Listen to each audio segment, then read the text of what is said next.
Bonjour à tous pour ceux qui nous suivent en replay et bonjour à ceux qui sont aujourd'hui dans cette porte ouverte pour présenter un petit peu la formation Inner Dance. Donc, je vais partager mon écran pour vous donner des informations un petit peu globales et contextuelles sur l'Inner Dance à partir des questions que j'ai reçues, soit là dans le temps d'échange juste avant d'avoir enregistré, soit dans ce que vous m'avez envoyé par email. Donc voilà, c'est parti. Je vais commencer en rappelant, quelques points sur qu'est-ce que l'inner dance, ce qui me semble important pour commencer sur les définitions en fait en tant que telles. Je pars sur cette définition qui est une définition, donnée par Pai Vilarasa, dont on va reparler parce que c'est le fondateur, de l'inner dance. Donc sa définition telle qu'elle est sur son site, actuel, c'est depuis 2007: «L'inner dance offre à des personnes du monde entier ce rare moment où elles peuvent s'allonger et s'abandonner à leur sagesse intérieure. Au cours de ce processus, la seule instruction donnée par les facilitateurs est de faire confiance et d'écouter ce que la sagesse peut chuchoter à tout moment.»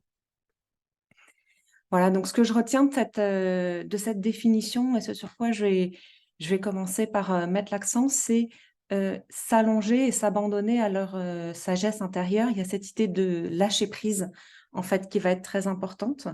Et dans le fait de s'allonger, il y a quelque chose qui est assez important, c'est la seule posture, en fait, qui est fixe dans l'inner dance. Toutes les sessions d'inner dance, ça commence en position allongée. Parce que quand on s'allonge déjà, ça va créer un effet sur nos ondes cérébrales, ça va favoriser, les ondes, qui sont celles, du lâcher-prise, et les ondes delta, qui sont celles qui préparent le sommeil. Et comme on va voir en fait un petit peu plus tard, il y a beaucoup de choses dans l'inner dance qui peuvent s'expliquer, par ces ondes cérébrales, et notamment, la réactivation d'ondes qui sont, propices généralement au sommeil. Et ensuite, vous allez voir, en fait, cette définition, elle est très large. Faire confiance, donc créer un champ, de confiance à travers le groupe et dans la séance. Ça, c'est vraiment quelque chose qui est extrêmement important et qu'on va vraiment, creuser, en fait, pendant, cette formation. Il y a beaucoup de choses, en fait, qui se font déjà avant la séance. Simplement dans la manière dont on va créer, le champ et créer un espace propice au lâcher prise pour ensuite écouter ce que la sagesse peut chuchoter à tout moment. Donc il y a cette idée, en fait, dans cette idée de sagesse, d'un retour à soi et d'un retour, en fait, à ce qui va être, notre propre connaissance. La l'inner dance, en grande partie, en fait, c'est pas quelque chose qu'on va apprendre, c'est plutôt quelque chose dont on va se souvenir, parce que quand on va lâcher prise, on va avoir accès, en fait, à ces ressources. Et ces ressources, elles peuvent avoir de nombreuses formes. Elles peuvent avoir, la forme de vision qu'on peut avoir pendant l'inner dance, de retour, à des états, primitifs, voire animaux, quand il y a certaines parties, de nos cerveaux, qui peuvent être contactées. Il peut y avoir des souvenirs d'enfance, heureux ou difficiles qui peuvent remonter, et depuis cet espace de confiance, ça va pouvoir apporter, des libérations et des sensations de changement profond et de guérison. Donc j'insiste un petit peu sur le terme de sensation, de guérison. On va revenir un petit peu, après sur ce terme qui peut être voilà, qui est un terme très large et qu'on entend ici plutôt comme la guérison, c'est le moment où on rappelle à nous, toutes les parts de notre être, en fait, tout simplement. Donc vous voyez en fait que dans cette définition de l'inner dance, on a aussi bien sûr les explorations de la conscience, et dans le terme exploration, il y a quelque chose qui est important pour moi parce que, c'est un processus de curiosité et c'est un processus pour aller vers des nouveaux territoires qui puissent être sombres, à certains moments, ou des territoires, lumineux, pour englober en fait une réalité de plus en plus vaste au fur et à mesure, et c'est en cela, que l'inner dance est un processus de transformation en fait et qui apporte des libérations. Ce qui est important dans ces, définitions, c'est qu'elles sont très larges, et là, je réponds déjà à une question, que j'ai souvent eue pendant les sessions, qui est: «Est-ce qu'on a besoin d'avoir des mouvements spontanés ou pas pendant l'inner dance?» Hop, je vais arrêter un petit peu le partage pour revenir voilà, en écran et vous parler directement. Pour moi, ça, c'est quelque chose qui est très important. L'inner dance, dans cette acceptation, c'est un processus qui est extrêmement large et qui peut être différent d'une personne à une autre et d'une séance à une autre. Alors bien sûr, souvent les personnes peuvent être impressionnées par l'aspect, de temps en temps un petit peu spectaculaire de l'énergie vitale qui va s'activer et des mouvements, spontanés du corps qui sont un des possibles, de l'inner dance et de cet état de transe. Mais il y a aussi des voyages, qui peuvent être des voyages beaucoup plus intérieurs, des voyages qui peuvent être très profonds, sans qu'il y ait forcément du mouvement. C'est une des possibilités et en ça, l'inner dance qui est une pratique qui a inspiré, d'autres pratiques dont on va parler après, comme la Kundalini activation, est sur un angle beaucoup plus large, d'accueillir ce qui va intervenir en session, quoi que ce soit. Donc pour répondre à la question qui m'a souvent été posée de savoir: «Est-ce qu'il faut que mon corps bouge pour pouvoir faire la formation?» La réponse est non. Il n'y a pas besoin que votre corps bouge, et moi, en tant que formatrice, quand je vous accueille dans la formation, ce n'est pas du tout, un prérequis parce que le p voyage de chacun peut être extrêmement différent et on peut avoir des prises de conscience ou des transformations extrêmement puissantes sans forcément bouger. Moi, certains de mes voyages les plus intenses ont été des voyages parfaitement immobiles où je sentais vraiment comme un attrait également un petit peu, du corps et qui était, pas forcément un voyage en mouvement. Bonjour et bienvenue à toi, Karine. Je suis en train de donner un petit peu Bonjour, désolée, j'ai un peu de retard. pas de souci, je suis en train de donner la définition, de l'inner dance. D'accord. Je disais que voilà, ça avait accès à une multitude, de champs, de rencontres en fait pendant la session qui sont possibles et donc pas forcément, les mouvements, spontanés sont quelque chose qui peuvent être importants. C'est aussi un petit peu ce qui a donné le nom dans cette idée d'inner dance. Dans les termes mêmes, dans inner, on a l'idée de quelque chose qui vient de l'intérieur. Hem Et la danse, c'est ce qui va bouger en fait à l'intérieur de nous. Donc c'est pas une pratique de danse libre, hein, comme on l'a vu, c'est quelque chose qui va commencer, en position allongée. Mais ce terme inner dance fait bien référence à ce qui passe à l'intérieur de nous et ce qui est en fait en train de se transformer dans une multitude de formes possibles. Et donc il n'y a pas de jugement sur, comment doit être cette forme pour, voilà, il n'y a pas non plus de jugement sur ce que serait une bonne session ou une mauvaise session d'inner dance. On est vraiment dans un accueil des différents types de voyages possibles. Donc ça, j'insiste beaucoup, sur ce point parce que, certaines personnes qui ont été notamment à des sessions de Kundalini activation ou qui ont pu parler à d'autres formateurs sont revenus vers moi avec cette question et donc ce n'est pas, nous on est vraiment dans une vision ouverte en fait par rapport à ça. Comment ça se passe en fait une session d'inner dance? Je vais déjà, vous partager un petit peu ce petit schéma qui va beaucoup nous occuper, pendant la formation. Vous voyez en fait à gauche je ne vais pas rentrer dans le détail, hein. C'est juste pour, vous permettre toujours de rentrer dans cette définition et de la spécificité en fait, de l'inner dance. Ici, ce sont des ondes cérébrales en fait et ici, c'est le schéma de ce qui se passe dans notre cerveau pendant qu'on est en train de dormir avec, notamment cette phase qui est la phase qui s'appelle REM, Rapid Eye Movement. Et en fait, ce qu'on voit dans ces 2 tracés, c'est qu'il y a un tracé qui est le tracé de ce qui va se passer, dans nos ondes cérébrales pendant une session d'inner dance et l'autre tracé, qui est celui de ce qui se passe, pendant qu'on est en train de dormir. Alors on va aller plus dans le détail, hein, plus tard, il y a différentes phases, différents cycles, en fait, au cours du sommeil. Mais ça nous permet, en fait, de donner une autre définition aussi de l'inner dance comme un rêve éveillé. Dans le sens où ce qui se passe en inner dance, c'est que, on a, les ondes cérébrales qui sont activées, pendant la période du sommeil, sauf qu'on est éveillé. On n'est pas en train de dormir. On peut parler aussi, de transe, consciente. Donc on est, dans un voyage qui est de l'ordre de la transe, mais en même temps, on est conscient de ce qui se passe.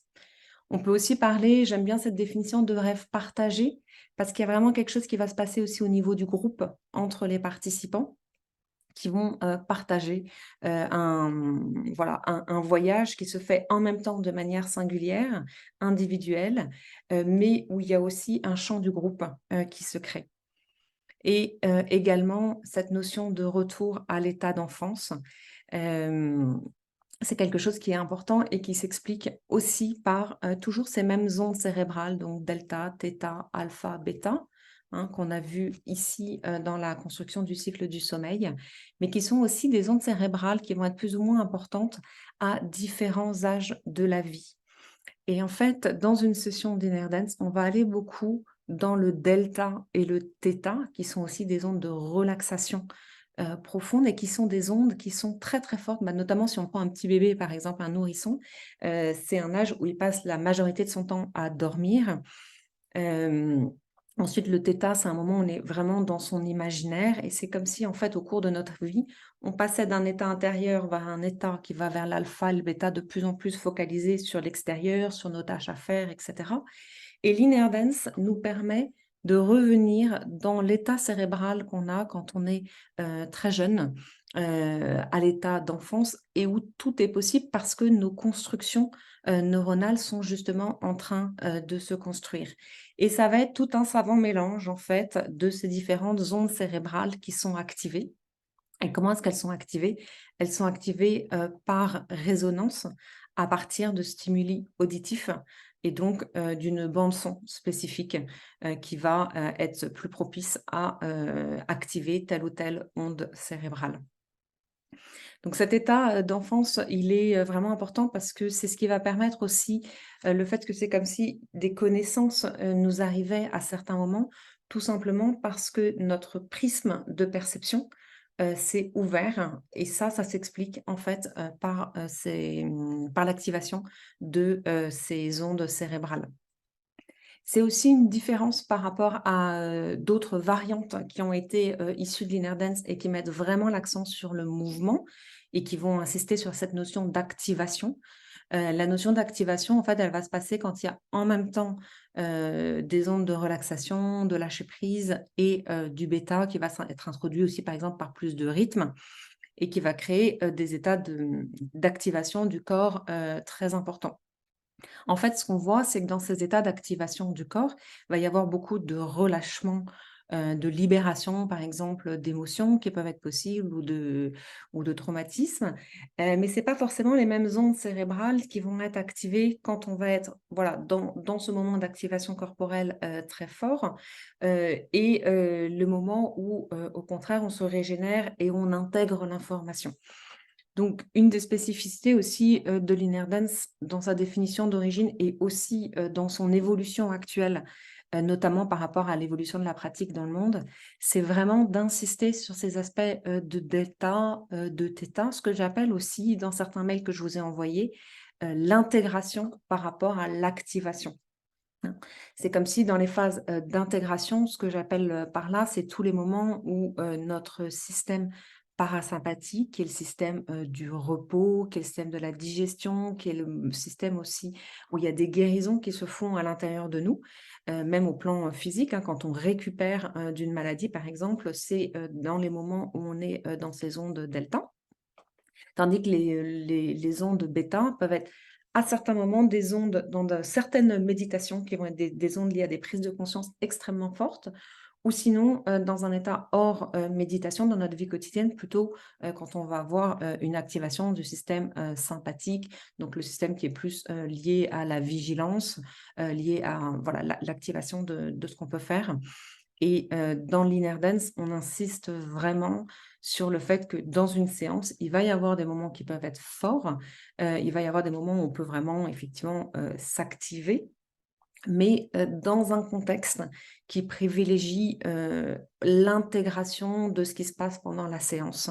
Ça veut dire aussi beaucoup d'ancrage. Les ondes delta sont des ondes très graves, en termes de stimuli, sonores.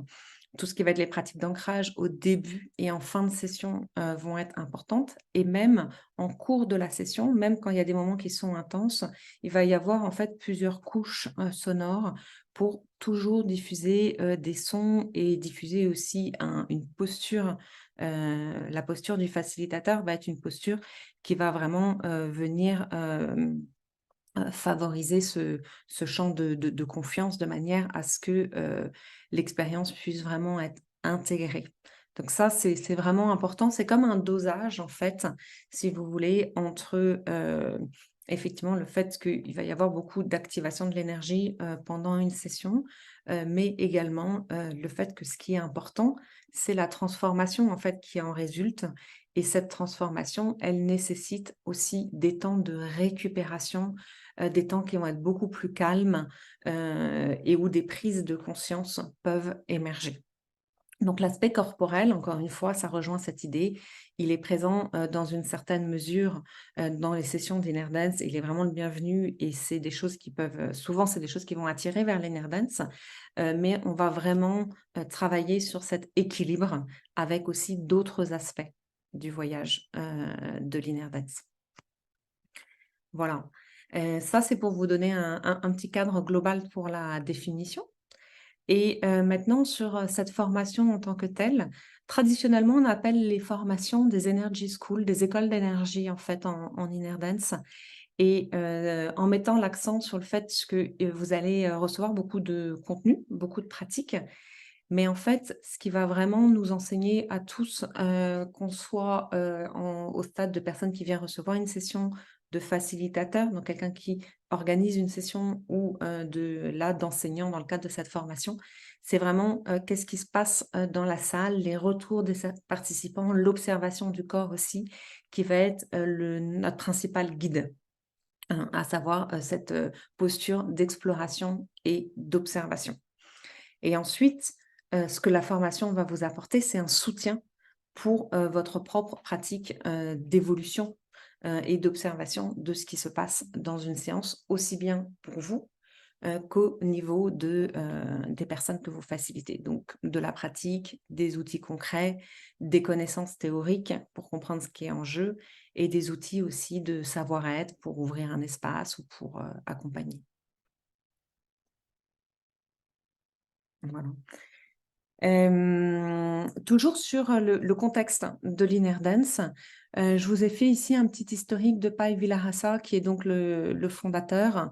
Heu, l'inner dance tel qu'il l'a proposé a commencé suite à un ermitage en fait et effectivement ici il y a eu cette idée de Kundalini parce qu'il a eu une montée extrêmement forte, de voilà de Kundalini qu'il a ensuite, vraiment, intégré et ensuite il s'est posé la question de savoir comment est-ce que cette expérience pouvait être en quelque sorte, mimée ou transmise, par, des sessions qui pourraient accueillir plus de personnes et c'est comme ça qu'il a créé en fait ses premières sessions d'inner dance et ensuite d'energy school qu'il a commencé à diffuser voilà, à partir de 2008, il y a eu les premiers voyages sonores. À partir de 2012, ça a été, les premières formations. Moi, j'ai commencé à le rencontrer en 2012. J'ai vécu plus de 11 ans en Chine et en Asie. Donc je suis vraiment arrivée, en fait, au tout début de l'inner dance, quand c'était quelque chose qui était encore, très exploratoire, très très confidentiel aussi. On était des tout petits groupes, et puis ça a continué d'évoluer au fur et à mesure et encore aujourd'hui, ça continue à évoluer. Donc ça, c'est quelque chose qui est important. Parce que ma formation aussi, elle évolue, d'année en année et ce que propose Pai aussi continue à évoluer en fonction, des évolutions techniques, de la musique par exemple, mais aussi de ce qu'on peut ressentir d'un chant en fait un petit peu plus global. Donc 2012, en fait, ça a été le début, de l'inner dance, tel que c'est proposé avec une expérience. On met un cadre où les gens s'allongent sur le tapis, il y a une musique qui est proposée et il va se passer, en fait, des prises de conscience des choses, en fait, pendant les séances et un retour ensuite qui est fait sur ces sessions. Ça s'est diffusé assez rapidement, autour des Philippines, donc ça vient vraiment des Philippines et à partir de, donc 2015, il y a eu des formations, un petit peu plus, construites aussi sur les aspects théoriques qui sont faites à Bali avec une personne qui s'appelle Amara. Donc j'ai suivi aussi ses premières formations avec elle et je réintroduis aussi toujours en précisant dans mes formations qu'est-ce qui vient de Pai, qu'est-ce qui vient d'Amara ou qu'est-ce qui vient de ma propre pratique. En introduisant cette idée de guidance en fait un petit peu comme si l'inner dance pouvait devenir un coaching. C'est devenu ensuite l'inner guidance et donc là, ça a été à partir de l'inner dance la première bifurcation vers une pratique, née de l'inner dance qui s'est ensuite, consolidée en tant que inner guidance avec, sa propre charte ensuite et son système de copyright et cetera. Alors que l'inner dance est toujours restée une pratique, elle, open source. Il y a beaucoup de vidéos, de Pai qui sont en ligne, toutes ces formations, il y en a toujours une partie qui sont en ligne et accessibles à tous. Et c'est quelque chose qu'il n'a pas, charté parce que, il fait confiance en fait au processus d'évolution constant. Et à partir de 2018, il y a eu un élève d'Amara, puis de Pai, qui s'appelle Venon Wang, qui a créé sa propre pratique inspirée de l'inner dance qui s'appelle la Kundalini Activation Process. Et il a repris les éléments de l'inner dance et il les a transformés en ajoutant en fait plusieurs points qui lui sont spécifiques et qui sont absents du champ de l'inner dance. Donc là, de nouveau, je les reprécise parce qu'il y a des confusions autour de ça et je voudrais bien sûr être sûre que tout le monde vienne sur une base commune. Il a rajouté l'idée de transmission d'énergie, à savoir que lui, en tant que facilitateur, il transmet une énergie, il la transmet ensuite à d'éventuels formateurs, et c'est eux qui vont transmettre ensuite l'énergie aux personnes qui viennent en session. Donc, il y a quelque chose d'un petit peu plus pyramidal et totalement un autre système de pensée qui nourrit cette idée de transmission. Alors que dans l'inner dance, on est plutôt dans un contexte qui va permettre à chacun de faire éclore en fait ce qui vient à l'intérieur de lui. Il y a aussi l'idée de transmission d'énergie non duelle. Alors en inner dance, c'est un concept qui existe un petit peu dans le sens où l'inner dance va proposer une exploration de phases qui vont être des phases plus challengeantes, où il peut y avoir éventuellement ce qui doit remonter à la conscience, donc de la poussière, de l'obscurité qui peut intervenir, et des phases d'ouverture de lumière de manière à pouvoir embrasser au fur et à mesure une approche beaucoup plus large de la réalité et donc dépolarisée en termes de bien, de mal, j'aime pas, etc. Donc il y a cette idée qui est assez forte en inner dance de jouer en fait avec nos jugements à travers la proposition sonore qui est faite pour faire évoluer vers un point de vue qui soit plus englobant. Donc ça, dans tout ce qui va être les pratiques issues du CAP, donc de la Kundalini Activation Process, ça devient aussi une transmission. C'est-à-dire que le facilitateur, pendant la session, va vous transmettre ce degré d'énergie et va vous transmettre aussi l'énergie Kundalini. Donc, j'en profite peut-être aussi pour faire un petit point sur cette notion d'énergie Kundalini. On ne l'utilise pas en fait en tant que tel en inner dance. Pour nous, la Kundalini, c'est une tradition ésotérique d'éveil bien spécifique avec effectivement l'énergie qu'on peut sentir monter au fur et à mesure le long de la colonne vertébrale et qui vient ouvrir différents chakras.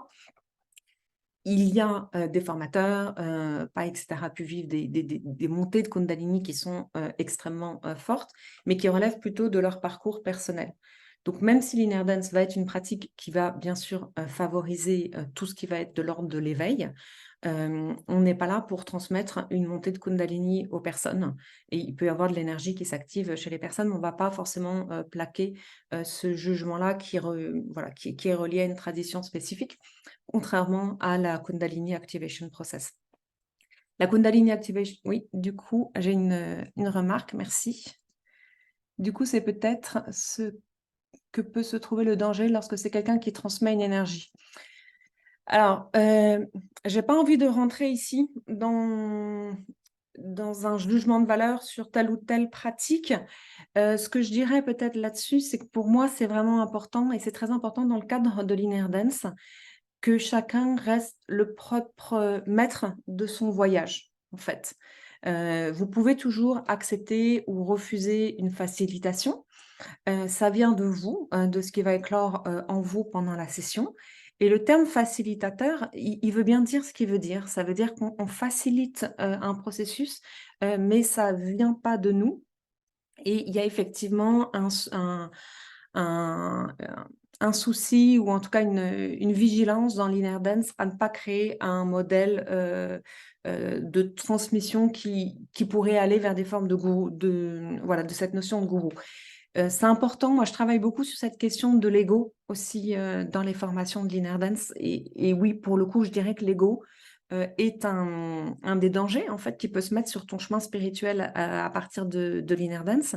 Parce qu'en fait, quand on crée une session et que tout à coup, il se passe tellement de choses dans la pièce, que ce soit des mouvements du corps, que ce soit des libérations, des prises de conscience, des remerciements à la fin des sessions parce que les personnes ont senti quelque chose qu'on accepte dans peu d'endroits, il faut vraiment en fait être très ancré pour remettre ça, voilà, c'est la pratique, ce n'est pas moi en fait quand on me remercie, je dis toujours à la personne, bah, je suis un miroir en fait de ce qui s'est passé en toi et c'est ce qui se passe au sein de la session et pareil ensuite quand on passe à l'échelon de formateur.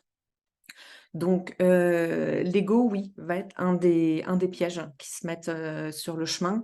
Le piège aussi dans cette notion de Kundalini activation, parce qu'il y a effectivement des points qui vont induire et favoriser la transe. Donc ça, ces points, on va les voir en formation.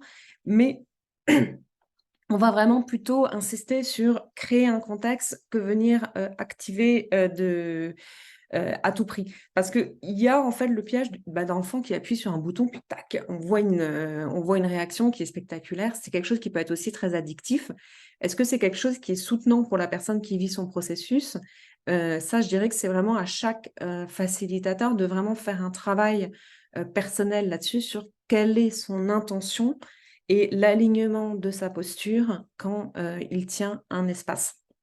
Donc dans la formation, il y a vraiment une grande partie et qui sera vue d'ailleurs avant la session en présentiel sur qu'est-ce que tenir un espace sacré, qu'est-ce que c'est que de s'aligner, comment s'ancrer avant une session, parce que ça va être les conditions pour un voyage qui soit sécurisé pour tous. Donc, je rebondis un petit peu sur cette question et merci de l'avoir posée. La question de l'ancrage aussi va être très, très important parce que c'est important de pouvoir partir en voyage et de pouvoir ensuite revenir. Donc là, on va voir aussi pendant la formation un certain nombre d'outils qui sont, en grosso modo, en fait, tout ce qui va ramener à la conscience corporelle pour aider, si besoin, quelqu'un qui a besoin de revenir du voyage mais qui doivent également être faits en début de session, de manière si les personnes sont ancrées en début de session, elles vont aussi avoir un voyage qui sera plus ancré et qui pourra revenir en fait, plus facilement. Bon, bah, super si ça a pu, éclairer, ce point-là. Donc voici les différences, essentielles. Donc là, j'ai expliqué un petit peu entre le CAP et l'inner dance. J'insiste sur cette notion parce qu'en fait, j'ai vraiment beaucoup de questions là-dessus. Il y a plein de noms qui ont éclos récemment et on est rapidement perdu. Donc l'historique permet de voir ça. Donc 2018, début du CAP. 2018, c'est aussi le moment où nous, à Paradox, on a commencé à créer nos propres formations directement sous forme d'association, parce que pour moi, c'est important que ce soit un groupe et non pas que la formation ne soit pas identifiée à une personne, toujours dans cette idée de ne pas créer en fait un schéma d'identification et puis ensuite d'attachement en fait d'associer une pratique à une personne. D'abord en faisant venir 2 personnes, Cathy Holland et Tom Woodfin qui continuent à former en Angleterre. Et moi-même, j'ai commencé mes propres formations l'année dernière, parce que, c'est tellement large et c'est vraiment une pratique qui pose beaucoup de questions, que ça m'a pris beaucoup de temps de me lancer, pour former. Parce que même s'il y a une boîte à outils importante en termes de concepts, c'est aussi quelque chose qui continue à remuer. Donc j'ai eu besoin de tout ce temps, pour, sentir que voilà, la posture était prête en moi pour pouvoir tenir ces espaces. Et à partir de 2022, il y a Antonella qui a créé des formations d'abord de transformation, ensuite appelées Kundalini Activation, et dont le nom maintenant elle garde surtout transformation, et qui a fait un pont en fait entre le CAP, qui est donc une pratique qui vient de l'Inner Dance, mais qui ne revendiquait pas en fait son appartenance à l'Inner Dance, et l'Inner Dance, s'étant elle-même formée à l'Inner Dance, et puis voilà, elle s'est rendue compte qu'elle n'était pas d'accord avec un certain nombre d'aspects sur la transmission. Mais ce terme de Kundalini, en fait, activation est resté. Son cheminement a fait que actuellement, elle n'utilise plus le terme Kundalini, elle utilise le terme activation d'énergie vitale et qu'un certain nombre de ses élèves ont repris le terme de transconsciente quand il y a eu cette prise de conscience un petit peu globale que le terme de Kundalini n'était peut-être pas forcément si approprié que ça pour décrire la pratique. Le terme de transconsciente, c'est un terme que moi j'ai toujours utilisé, qui vient du premier ouvrage qu'a écrit Pai Vilarasa, je crois, dans les années 2010. Donc c'est un livre qui date déjà un petit peu. Ce terme a été repris aussi beaucoup en Allemagne. parce qu'il permet de ne pas forcément de déjouer un petit peu le risque qu'il y a dans l'inner dance des personnes qui pensent qu'elles vont venir à une session de danse libre, et de décrire de manière assez précise cet état un petit peu paradoxal entre un état de transe et en même temps le fait qu'on peut en revenir, qu'on en est conscient. Donc toujours là, dans les questions aussi, quelles sont les contre-indications ou les risques? Vraiment, la définition de l'inner dance, c'est un état vers lequel on peut aller, mais dont on doit pouvoir revenir. Et ça, en tant que facilitateur, c'est très important de vraiment insister là-dessus et de travailler sur ce retour et sur le fait que les personnes sont aussi responsabilisées par rapport à leur voyage, dans le sens où elles sont libres d'accepter ou pas les sollicitations, et d'avoir cette intention aussi de départ de se dire bah, voilà, je vais là où ça me semble juste, en sachant que je mets aussi l'intention de pouvoir revenir. Donc c'est pour ça qu'aujourd'hui, vous pouvez voir en fait différentes appellations associées à l'inner dance. Soit l'appellation de Kundalini activation, mais qui ne va pas forcément toujours correspondre au cap, comme j'avais dit tout à l'heure avec cette notion de transmission. Il y a beaucoup de personnes font de la Kundalini activation, mais en fait, c'est de l'inner dance qu'elles proposent. D'autres personnes vont parler d'activation de l'énergie vitale, d'autres personnes vont parler de transconsciente ou pas avec ce sous-titre Inner Dance. Moi, je communique sur l'Inner Dance, c'est le nom de la pratique originale. J'utilise transconsciente en sous-titre pour apporter des précisions supplémentaires. Et,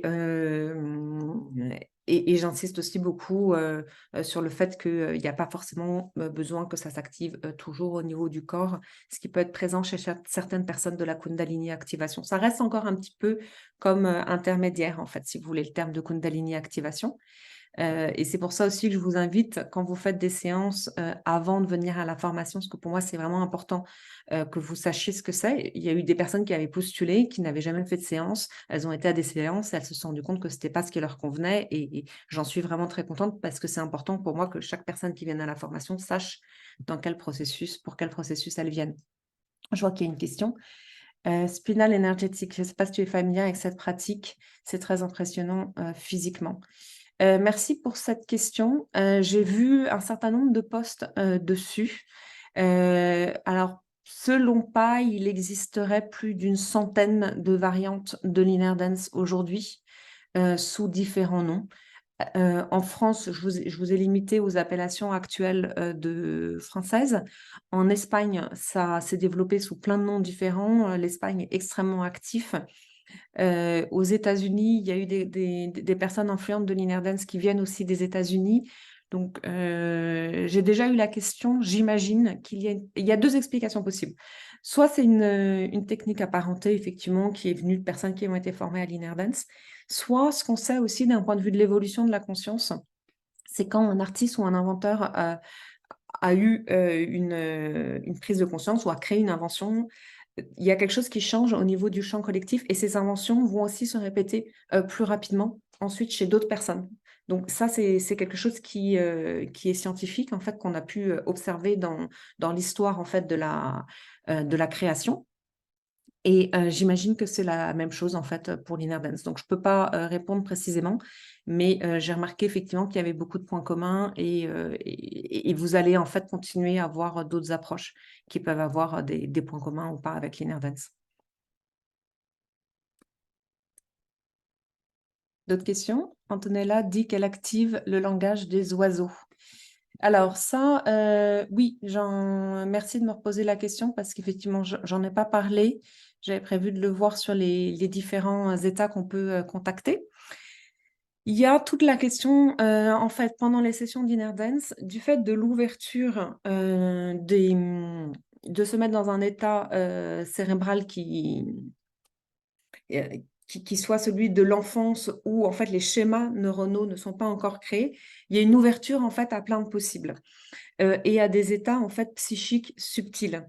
Donc, il peut y avoir des canalisations qui sont assez impressionnantes, soit du point de vue de mudra. Moi, je me souviens, ce qui m'avait le plus marqué, c'était une session en 2013 ou 14, donc tout début de l'Inner Dance. Il y avait un bonze qui était un bonze philippin qui était venu à la session d'Inner Dance. On était un tout petit groupe, et ça avait vraiment été impressionnant pour lui de voir comment c'est comme si tout son toute sa pratique, tout à coup, c'était vraiment incarné dans ces mouvements en fait corporels. J'ai beaucoup de retours aussi de professeurs de yoga qui me disent, mais j'ai l'impression d'avoir commencé à comprendre le yoga quand j'ai fait l'inner dance parce qu'il y a des postures qu'on est généralement incapable de reproduire quand on est dans un état normal, mais qui vont venir se mettre en place de manière spontanée dans une session d'inner dance ou pas, parce qu'encore une fois, tout est possible pour différentes personnes. Il va y avoir aussi beaucoup de choses au niveau du chakra de la gorge, qui est un chakra qui est assez bloqué en général du fait de notre éducation. Et beaucoup d'activations en fait qui vont se faire au niveau de la gorge. Et effectivement, moi j'insiste beaucoup sur l'importance d'ouvrir la bouche pour laisser sortir des sons, qui peuvent être juste des sons qui vont apporter en fait une porte de sortie à l'énergie qui est en train de circuler, ou alors des sons qui vont se mettre à être connectés à différentes alors on peut appeler ça le langage de lumière aussi du proto-langage. C'est du langage, avant, le langage, un langage qui n'est pas assimilé à une langue, précise. On sait par les IRM qu'il y a les zones du langage sont mobilisées, de manière différente, dans les sessions, d'inner dance. Et généralement, c'est quelque chose qui est assez commun en trance en règle générale. Ensuite, que ce soit un langage des oiseaux, un langage lumière, et cetera, ça peut varier. Ça ne va pas forcément s'activer chez tout le monde. C'est une différence entre la formation d'Antonella, qui incorpore vraiment le langage lumière comme étant une des choses essentielles dans sa formation, alors que chez moi, ça va plutôt être de l'ordre des possibles. Ça peut venir de manière spontanée de temps en temps en session ou pas. Ça peut être un outil que vous développez, ou pas. En tout cas, on va l'encourager s'il vient de manière spontanée. Une autre chose par rapport à ces canalisations, je rejoins la question sur, dans quelle mesure cette pratique est une pratique sécurisée. Moi, ce que je vous invite à faire, c'est quand vous sentez que vous ressentez une canalisation qui vient,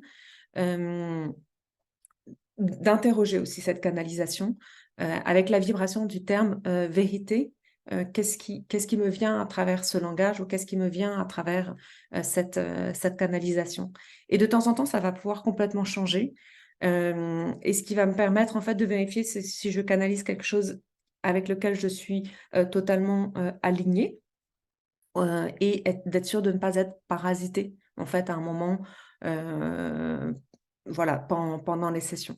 Donc tout ce qui va être, en fait, la protection de la salle aussi, la protection, psychique en début de séance vont être assez importantes, hem, de manière à ne pas être squattée, en fait, tout simplement dans ces états, d'ouverture. Donc le langage, lumière, pour moi, ça peut être un des éléments, très porteurs à certains moments et puis à certains moments, en fait, on va se rendre compte: «Non, mais en fait, là, c'est pas forcément, ma propre évolution». Et je vais aussi encourager à ne pas stagner dans un état où de temps en temps, on peut avoir les mêmes transes qui reviennent, encore, et encore, alors qu'en fait, on insiste plutôt sur un processus de transformation. Qu'est-ce que ça vient m'apporter et en quoi ça vient me nourrir? Quelques questions. Que fait précisément le facilitateur pendant une séance d'inner dance? Des aptitudes comme le magnétisme? Ah, OK. Est-ce nous qui composons les bandes sonores, sinon risque et responsabilité de l'inner dance? OK, beaucoup de questions dans une. Je vais les prendre un petit peu au fur et à mesure. Alors, les aptitudes comme le magnétisme, alors je vais commencer peut-être par la question de la protection, je viens d'en parler un petit peu. Ça, c'est quelque chose qui est vu en fait, dans la formation. On va avoir des rituels de nettoyage de salle, de protection individuelle, et de groupe avant une session. Ça, c'est quelque chose qui me semble être très important. Ensuite, le facilitateur, qu'est-ce qu'il fait également exactement pendant la session? Il n'a pas forcément besoin d'être magnétiseur. On peut avoir les mains qui deviennent chaudes pendant les sessions, même si on n'a jamais fait de magnétisme, encore une fois, parce qu'en fait, il y a des capacités psychiques qui se développent. Ensuite, pour moi, et là, de nouveau, ça va être une différence avec la Kundalini activation. Le facilitateur, il porte l'espace de confiance, d'ancrage et d'alignement. Je compare souvent la posture du facilitateur, si ça parle à certains, la posture de la doula, qui sont des femmes qui sont présentes pendant les accouchements, qui n'ont pas de compétences médicales, mais qui sont là pour tenir l'espace, en fait, pour la femme qui accouche. Donc, le facilitateur, pendant la session, il va vraiment, euh, par son alignement, en résonance avec les personnes qui sont dans la salle, maintenir cet espace d'intégrité. On va travailler essentiellement sur cette posture, cet ancrage, cet alignement du facilitateur. Le facilitateur peut intervenir pendant la session de différentes manières, par des touchés intuitifs, notamment en début de session.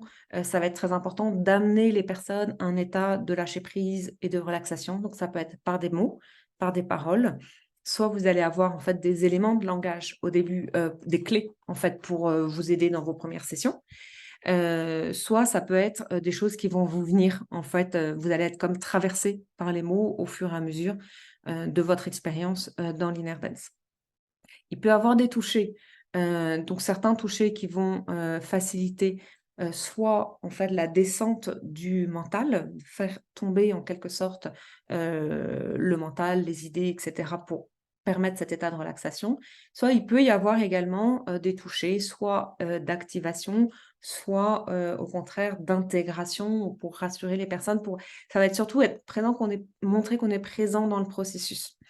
Les personnes qui se forment par des formateurs plus imprégnés de la Kundalini Activation vont beaucoup plus insister sur le fait qu'il faille activer les personnes. Moi, dans mes formations, au contraire, j'insiste beaucoup plus sur comment fluidifier le process pour les personnes qui sont allongées. Ne pas forcément être trop interventionniste, notamment dans l'activation, parce que pour moi, l'activation, elle va être juste pour les personnes qui sont présentes quand elle vient d'elle-même. C'est une des grandes différences entre l'inner dance et d'autres pratiques qui vont fonctionner, par exemple, avec de l'hyperventilation ou avec la prise de substances, de psychotropes, etc., pour pouvoir activer l'état de transe. En fait, dans l'inner dance, on part du principe que tout est déjà présent, tout est déjà là et il y a surtout être présent à ce qui vient. Donc c'est beaucoup plus une posture, de présence et d'accompagnement, qu'une posture, d'activation et de facilitation en tant que telle, même si c'est quelque chose que vous allez pratiquer et c'est pour ça que on va pratiquer de différentes manières d'ailleurs. On va pratiquer avec musique, mais également sans musique. Juste avec la présence, l'intention, avec des bandes son enregistrées ou avec des instruments intuitifs. Moi, j'ai un parcours de musicienne, donc j'apporte aussi beaucoup d'instruments intuitifs dans les sessions. Et vous allez voir, en fait, au fur et à mesure, c'est un peu comme un puzzle qui se met en place. Il y a différentes manières de tenir cet espace, d'être gardien de cet espace de transformation. Ça va dépendre d'une personne à une autre.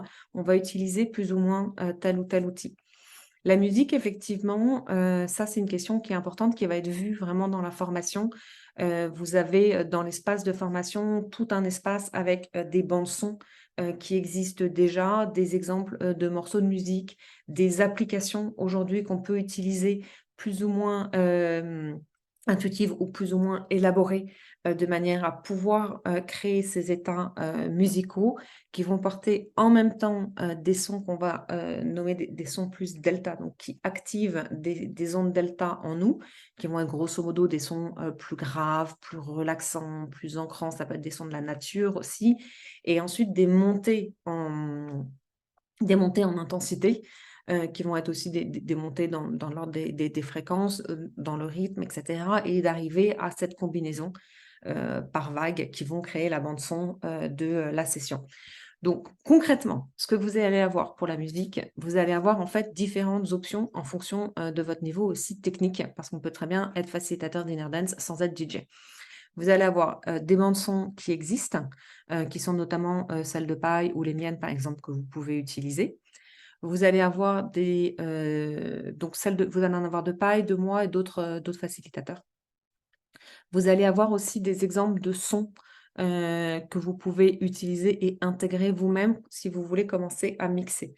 Quand on mixe des bandes son, en fait, on superpose différentes plages et c'est ce qui va donner en fait une profondeur à la session. Certains facilitateurs ne mixent pas, ils enchaînent des chansons les unes après les autres. Ça fonctionne aussi, même si ça apporte pas forcément ces différentes strates en fait de profondeur. Et il y a aussi la possibilité, d'utiliser des applications qui sont, développées ces dernières années, qui sont assez amusantes, qui permettent en fait, de créer des loops de sons, comme un DJ, en direct avec, les participants. Parce que, aujourd'hui, la technologie a permis de créer ces applications qui, en fait, simplifient énormément le travail de DJ pour, les personnes. Donc, vous allez avoir en fait ces différentes options qui vont être proposées à vous et on va voir un petit peu dans quel contexte utiliser, comment les utiliser, les différentes options et surtout en fonction de vous, où vous en êtes. Pour moi, ce qui est important, c'est que la technologie est au service de l'expérience, mais si vous vous lancez dans des défis en fait techniques, vous risquez aussi de perdre la connexion à la salle. Et la connexion avec la salle prime toujours, pour moi, sur la technique. Donc, c'est pour ça que je vous propose en fait différentes possibilités. D'accord? Je pense avoir répondu aux 4 questions. S'il n'y a pas d'autres, est-ce qu'on peut avoir le b.a.-ba du mixage ou c'est notre propre travail? Alors, sur la question du mixage, je vais vous montrer effectivement comment ça fonctionne. Ensuite, en règle générale, la manière dont s'organise la formation. Alors, je vais reprendre pour ça. Vous avez, c'est une formation qui est sur plus de 6 mois. Vous avez d'abord 2 séances qui sont en ligne, qui vont être des séances pour préparer les moments de pratique qui auront lieu en janvier. C'est pour ça qu'on commence avant. Ces séances, elles sont accessibles en replay.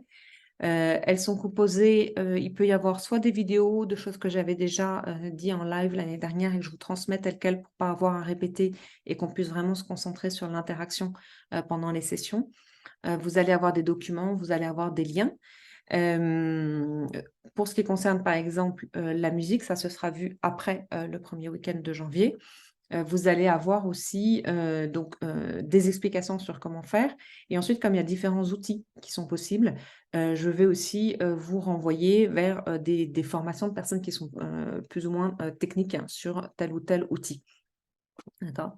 Donc, on a ces sessions en ligne qui commencent après le premier week-end. Les premiers week-ends, on va vraiment insister sur la pratique, sur l'expérimentation, le travail en binôme, la posture du facilitateur, la préparation de la salle, etc. Donc, pour moi, ça, c'est vraiment cette question de posture et de facilitation, elle va être extrêmement importante et extrêmement importante dans cette pratique. Après le premier week-end, et donc ça, c'est la différence avec d'autres modèles de formation qui peuvent exister, vous avez effectivement 6 mois en ligne et ensuite un week-end final qui va permettre en fait de pouvoir revoir et approfondir ce qui avait été vu dans le premier week-end, mais avec tout ce que vous avez appris en fait entre-temps. Et il y a vraiment une transformation importante entre cette ouverture du premier, enfin c'est pas des week-ends d'ailleurs, c'est 3 jours, et cette clôture nourrie de tout ce qui s'est passé pendant les 6 mois. Et pendant les 6 mois, qu'est-ce qui s'est passé? Il s'est passé donc des explications sur comment faire, des explications concrètes, aussi des explications sur comprendre le champ dans lequel s'inscrit l'Inner Dance, des informations pratiques. Donc là, vous pouvez commencer à faire vos mix, etc., les proposer aux autres, avoir des retours là-dessus. Et il y a tout un travail personnel qui est fait, surtout pendant ces 6 mois, dans ce que j'appelle le journal de facilitation. Des sessions que vous écoutez sur vous à partir de tous les sons qui sont dans la bande son, des sessions que vous faites en binôme, des sessions que vous faites sur des petits groupes de 5 personnes. Et à chaque fois, je vous demande d'avoir un travail d'introspection dessus qui me sera renvoyé via la plateforme de formation, ce qui me permet à moi aussi de vous répondre progressivement, etc. Donc, ces 6 mois pourront aussi être sur ces questions de la création de la musique. Ensuite, ce n'est pas une formation pour devenir DJ. Hein. Sur cette question, vous allez voir en fait les fondamentaux. On va pouvoir faire des retours dessus. Ensuite, on ne va pas avoir une formation de 6 heures pas à pas sur toutes les... Voilà, ça, je vais vous renvoyer aussi sur comment utiliser différents outils, parce qu'il y a aussi beaucoup d'outils différents qui existent. Ce serait vraiment quelque chose d'à part de faire une formation de DJ en tant que telle. Je ne sais pas si ça répond à la question. Est-ce qu'on apprend à placer les instruments pendant la session? Oui, je travaille aussi avec pas mal d'instruments intuitifs, donc tout ça, ce sera vu pendant les périodes qui sont justement les pratiques en salle. D'accord? Pour la certification, il vous sera demandé de valider en fait tous ces journaux de facilitation, d'avoir des retours aussi des personnes que vous avez facilitées. Euh, c'est quelque chose sur lequel, alors je vais être tout à fait transparente, je suis encore en réflexion là-dessus sur la question de la musique. Je ne l'ai pas demandé dans la certification parce que justement, je veux que ça puisse rester accessible à tous, quel que soit votre niveau de technique. Mais en tout cas, ça peut être aussi quelque chose que je rajouterai l'année prochaine, d'avoir un retour sur sur l'aspect musical en tant que tel, sans que ce soit forcément créer votre mise, mais ça peut être aussi développer son écoute, développer sa sensibilité, en tout cas aller explorer différents outils. Donc, je réfléchis encore comment vous proposer un travail personnel là-dessus, sachant que pour moi, l'avantage du travail personnel, c'est que c'est aussi une des manières dont se déroule le suivi pendant les 6 mois. Il y a du suivi pendant les lives parce que vous aurez un certain nombre de contenus qui vous seront apportés sur la plateforme en amont, de manière à ce que vous puissiez arriver en live et qu'on puisse en fait tout simplement gagner du temps sur le temps des lives, plutôt sur de l'interaction, etc. Mais j'aime bien que ça parte de cas concrets. Et donc, ces pratiques qui vous sont proposées permettent d'avoir des exemples en fait concrets pour étayer les questions, les réponses et les cas pratiques, entre guillemets. Oui, merci. Parfait. Hop. Alors, on a vu pas mal de choses qui étaient prévues dans le déroulé, mais hop.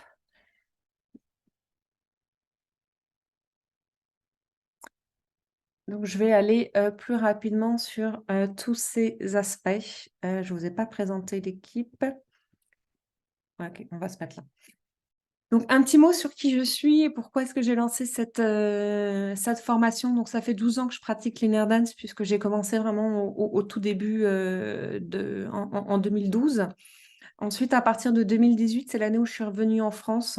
On a créé avec voilà, des amis une association, Paradox Inner Dance, qui avait pour vocation de diffuser l'inner dance à travers des formations et des sessions, sachant qu'à l'époque, il n'y avait pas de contexte. En fait, en France, c'était totalement vierge. Les formations sont toujours dans le cadre de cette association. Je vais vous présenter un petit peu après les différentes personnes. Pour moi, c'est important que ce soit quelque chose de collectif parce que l'inner dance joue aussi vraiment sur l'intelligence du groupe en fait et des reliances plus subtiles entre les personnes puisqu'à chaque fois qu'un certain nombre de personnes viennent à une session, il y a une connexion au niveau du champ du groupe qui se place, donc des inconscients collectifs. Il y a actuellement un centre de recherche en pédagogie d'inner dance qui est en train de se créer. C'était quelque chose d'assez récent pour mettre en place un curriculum en fait unifié entre différents pays qui serait plutôt vraiment sur la recherche des contextes qui permettent de comprendre et d'interpréter l'inner dance. Donc, c'est un niveau qui est plus avancé que la formation de facilitation en tant que telle. Donc, je suis impliquée dans ce centre de recherche avec Paille Villarassa et en fait des formateurs. Il y a un certain nombre de formateurs par pays. L'idée étant de pouvoir articuler ce qui se passe en inner dance avec, pour moi, c'était important de pouvoir remonter à la source et donc à toute la réflexion très importante de Paille Villaressa sur ce domaine.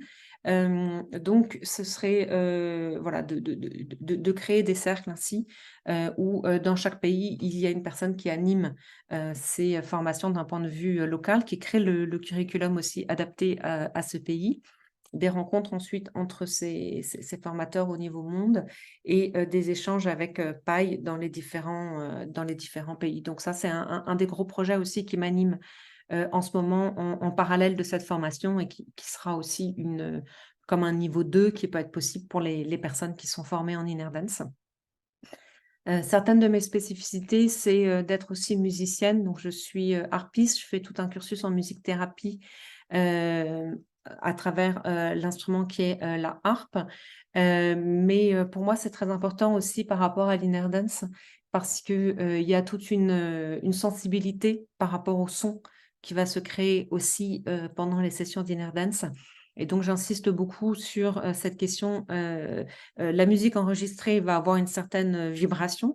La musique live va toucher des ondes en fait, qui ne sont pas présentes dans la musique enregistrée.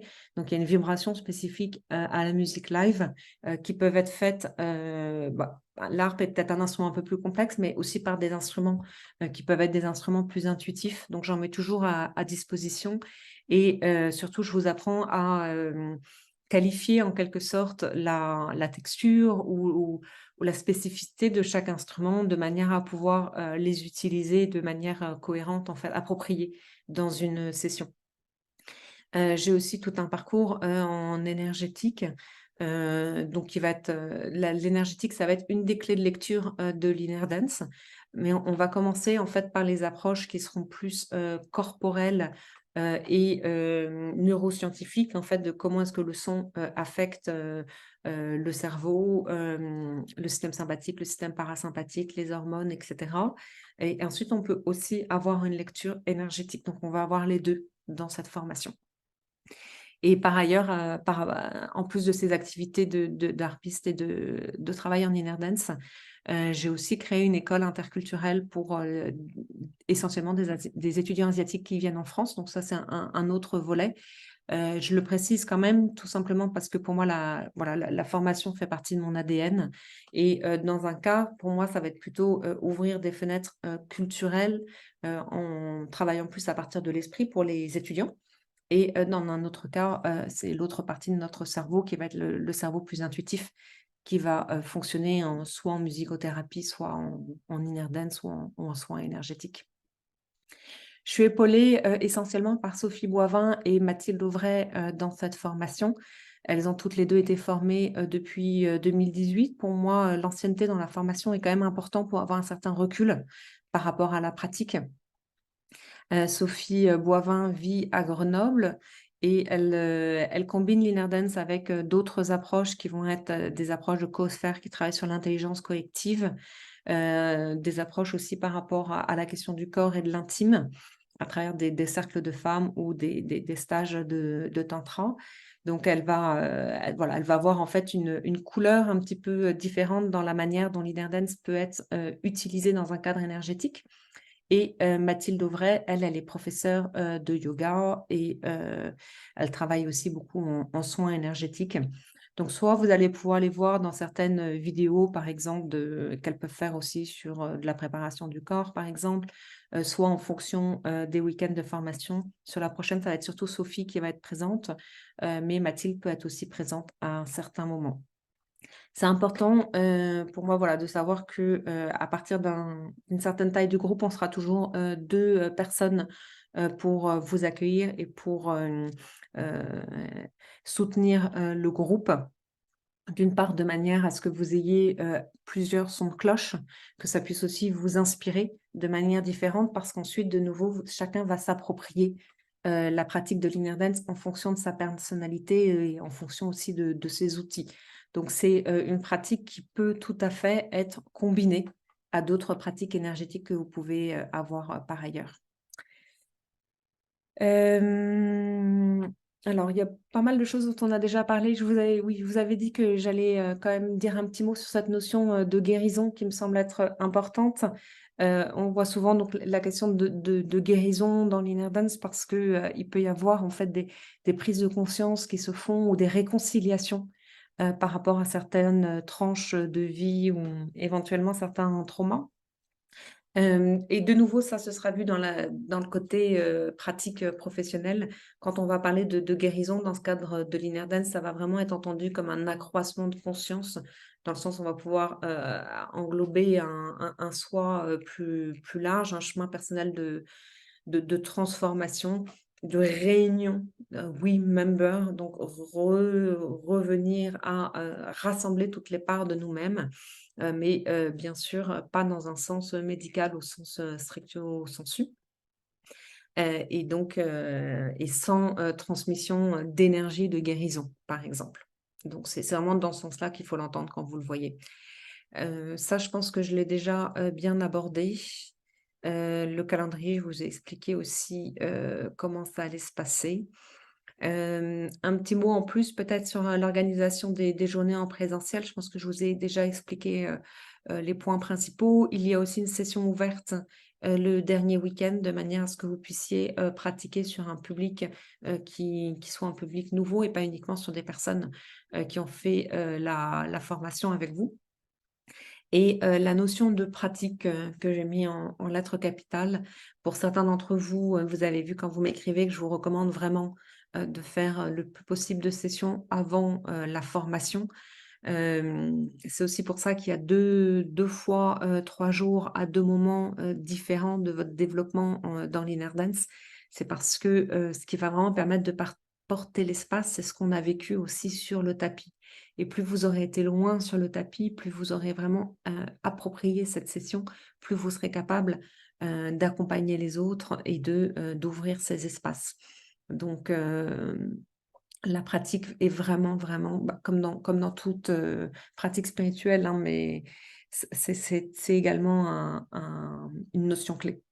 Ouvrir et fermer l'espace, donc aussi bien les rituels d'ouverture, d'une session de manière à pouvoir, créer un espace, sécurisé pour tous et créer, un climat propice au lâcher prise, mais aussi faire revenir, les gens, avoir des pratiques d'ancrage, en fin de session. Ce seront des aspects qui seront très importants, qu'on verra plutôt dans les journées en présentiel. Et ensuite, dans tout ce qui va être, le suivi en ligne, il va y avoir beaucoup de choses sur, les neurosciences pour comprendre, en fait, comment ça fonctionne. Pour moi, c'est important aussi, dans une optique d'ancrage. C'est-à-dire que, si vous avez des personnes qui viennent et qui vivent des choses extrêmement fortes, souvent elles vont avoir besoin de comprendre comment ça peut se passer, d'un point de vue physique ou physiologique pour pouvoir intégrer aussi, l'expérience, de manière cognitive. Donc, comprendre le processus et pouvoir en parler, ça fait partie, en fait, du processus d'ancrage. On va voir beaucoup de choses, par rapport au son, par rapport à la sonothérapie, comment fonctionne la bande son, comment est-ce qu'on la construit, et cetera.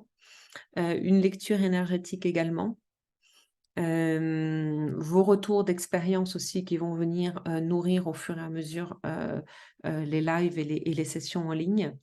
Et enfin, une partie que je trouve, très importante sur, l'environnement, professionnel en France, la pratique professionnelle, les contre-indications, heu, les questions de responsabilité civile, par exemple. Comment se lancer aussi vous, de manière, sécurisée et en phase avec, l'environnement administratif et légal, français. Voilà, ça ce sont des exemples de journal de facilitation. Je vous en ai déjà parlé un petit peu, tout à l'heure, donc ça va être un élément clé de la certification, de vraiment aussi avoir, développé un recul réflexif sur ce que vous vivez, sur ce que vous facilitez quand vous, tenez l'espace pour d'autres personnes et d'avoir des retours de la part de vos participants, pour les sessions un petit peu cobayes que vous faites pendant la formation. Sur, à qui s'adresse, cette, formation? Donc ça fait partie des questions que je vous pose pendant le questionnaire. Avoir déjà une expérience personnelle de la trance et de l'inner dance, c'est vraiment un prérequis absolu pour venir à la formation, de savoir dans quoi, vous arrivez. Une deuxième chose, ça va vraiment, être cultiver, une posture ancrée pour explorer en sécurité les différentes facettes de l'être, y compris ces zones ombres.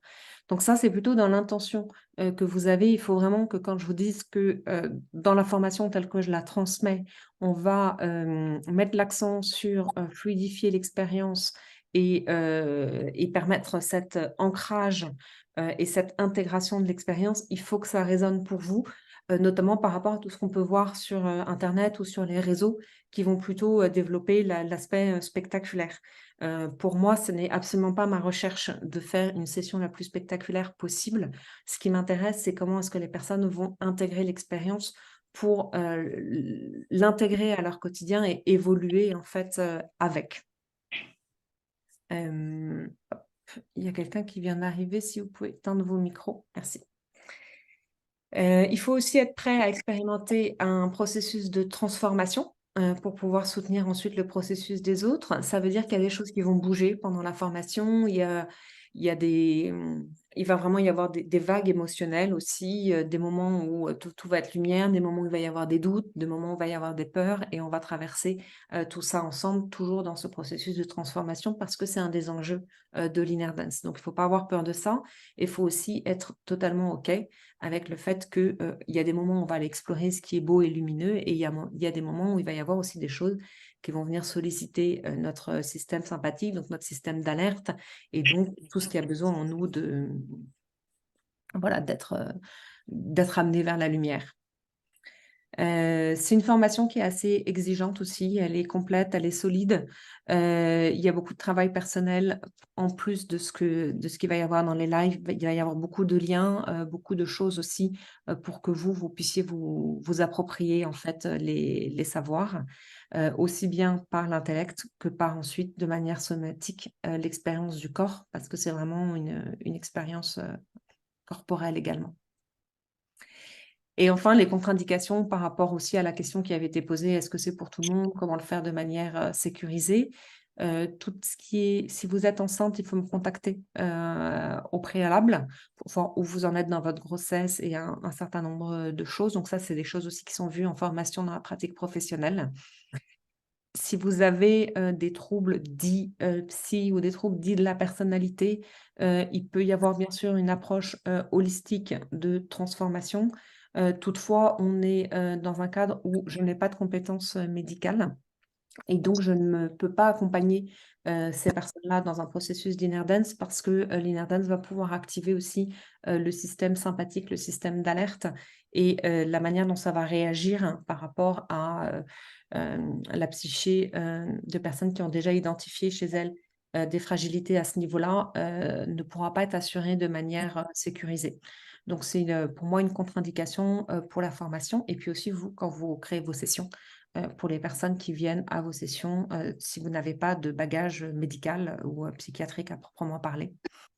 Les personnes qui ont de l'épilepsie aussi, ça peut être contre-indiqué par rapport aux spasmes qui peuvent survenir dans le corps.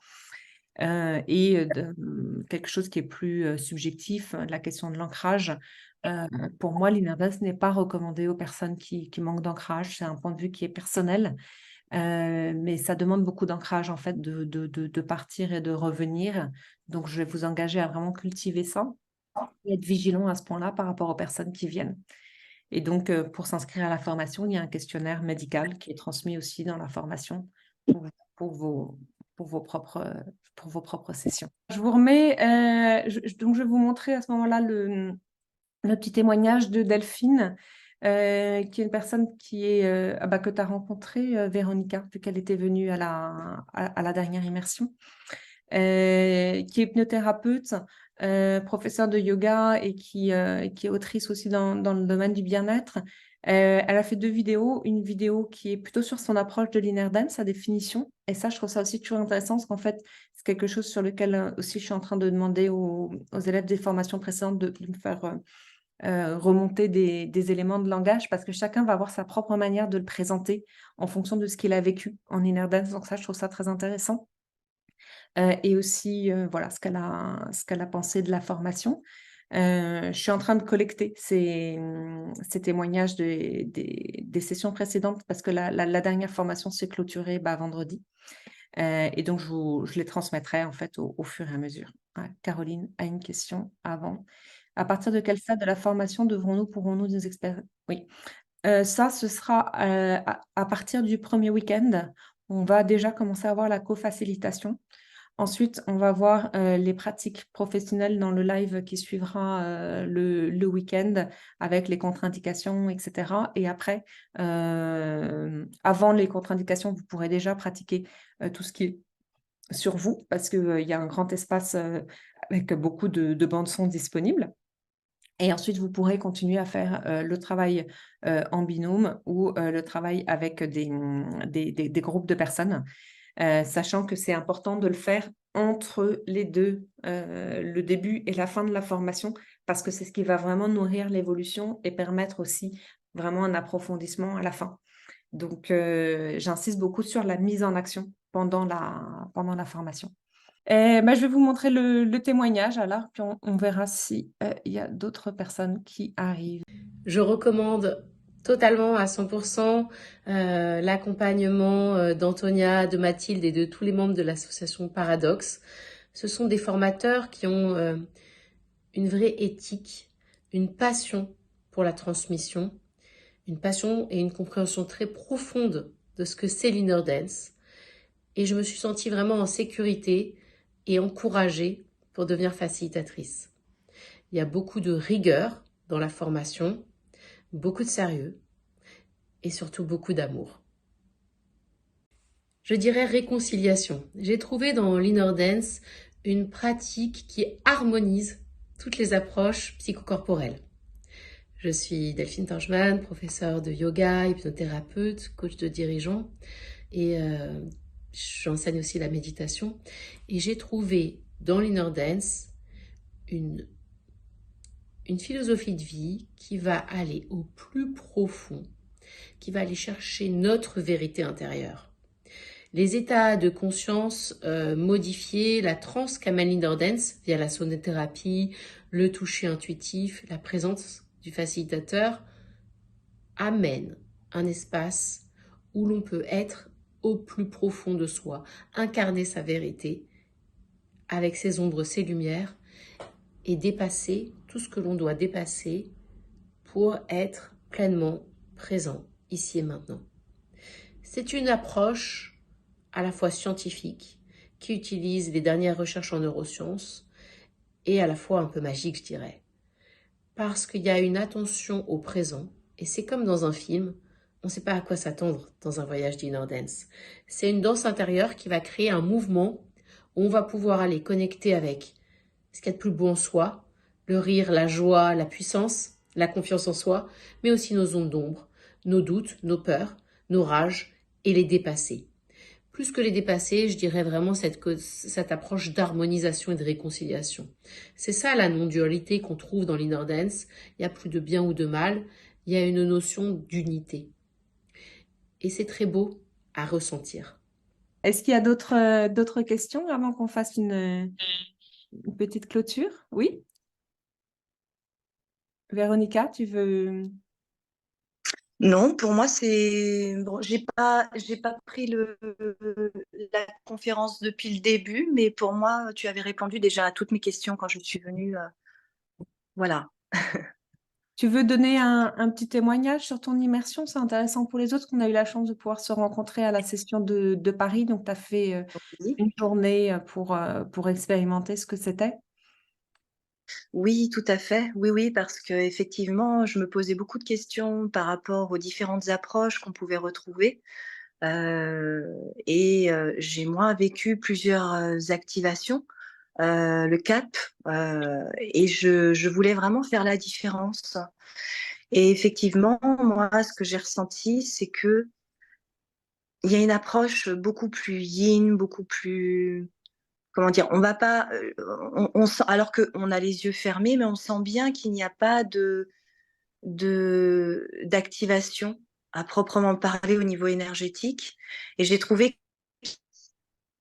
que chez là, intuitif, vraiment bienveillant, qui vient vraiment accompagner. J'ai trouvé ça, alors non pas que je l'avais pas reçu, mais j'ai senti que tu amenais une présence encore plus profonde, qui m'a beaucoup touchée et qui a permis justement, bah, voilà, des ressentis, des choses, oui, ça vient chercher en profondeur, hein, vraiment.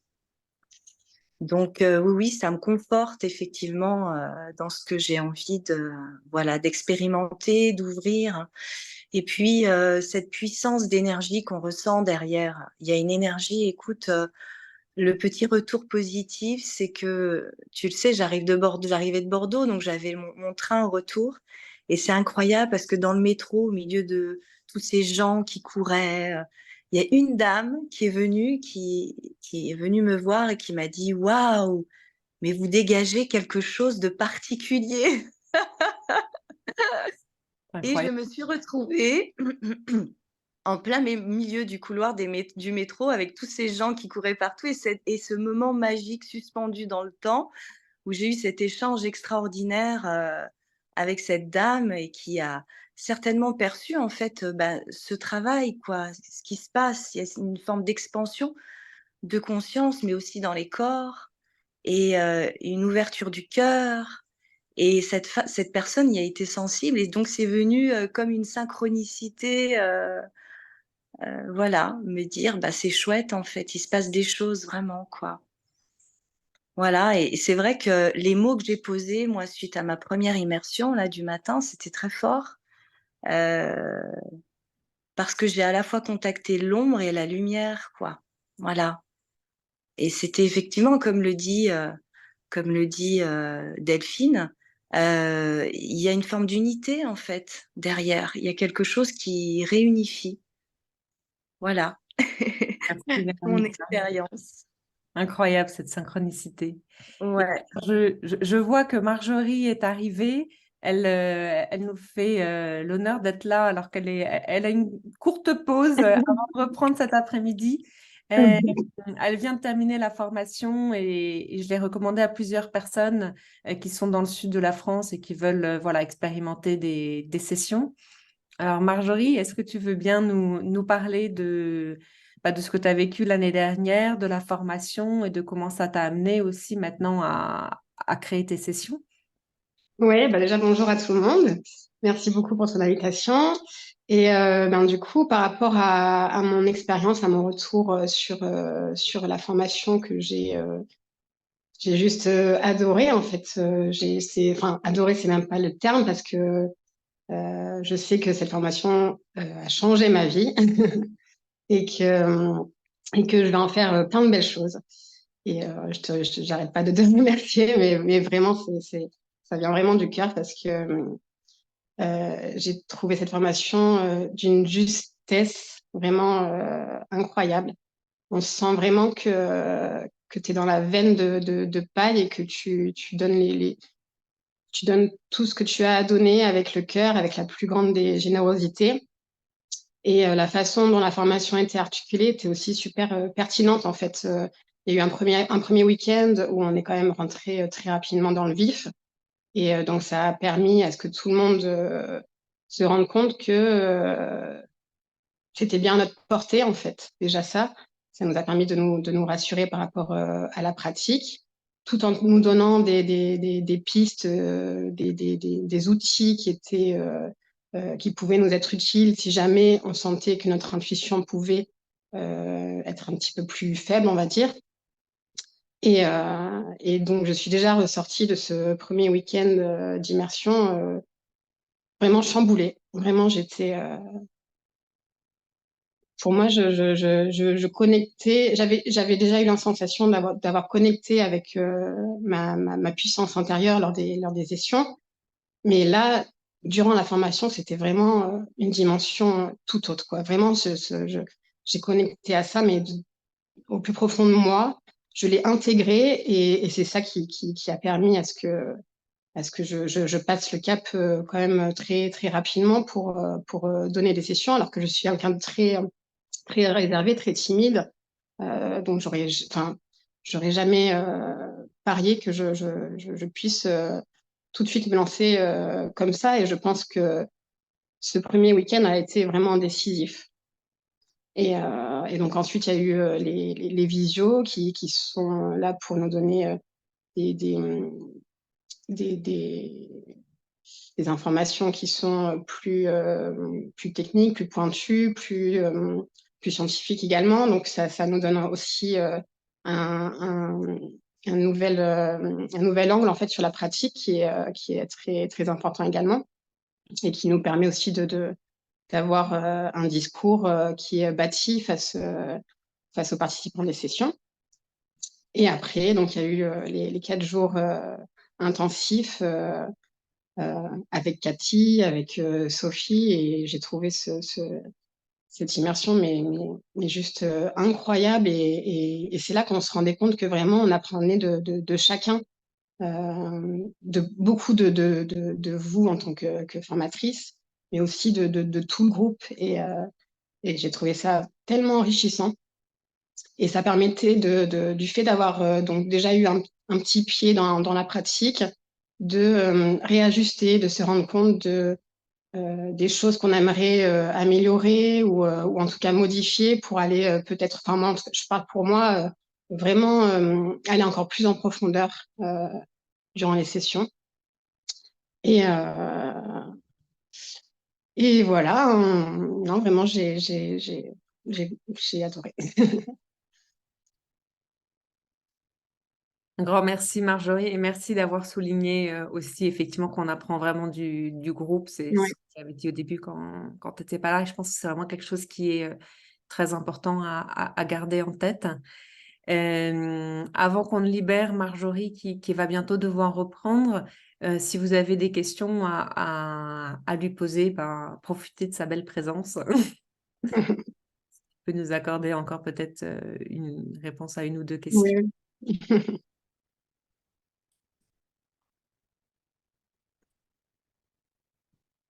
Est-ce que tu as trouvé ça difficile, j'ai pas eu cette question, mais cette question a été posée avant, de lancer tes sessions par rapport aux questions de la bande son? J'ai beaucoup de questions de personnes qui sont inquiètes là-dessus. Comment tu as fait pour les bandes son? Non, ben non, parce que tu nous donnes vraiment tous les outils pour. On a l'espace pour faire quand même de la manière qui nous parle. Euh, pour moi, il manquait rien. Il manquait rien. Il n'y avait pas place, il n'y avait pas la place au doute en fait. Autant, autant dans le fait que tu es tellement dans l'ouverture, tu es tellement dans la justesse de tes termes que tout ça fait on se sent vraiment en confiance, on se sent vraiment intégré à fond dans le process et vraiment, moi qui doute beaucoup au quotidien, je pense que j'ai jamais eu aussi peu de doute en fait sur quelque chose, que ce soit pour la pratique en elle-même, que ce soit pour constituer des bandes son, que ce soit pour l'accueil des participants. Pour moi, il manquait rien, vraiment.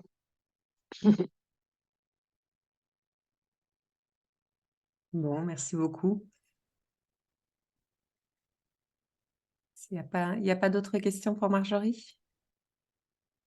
On va te libérer alors, parce que je sais que Ça marche. ton temps est court sur le déjeuner. Merci à toi d'être venu, d'avoir Avec témoigné. grand plaisir. Et puis, Merci peut-être tu beaucoup. peux dire juste un mot sur comment on peut retrouver tes sessions ou venir à tes sessions.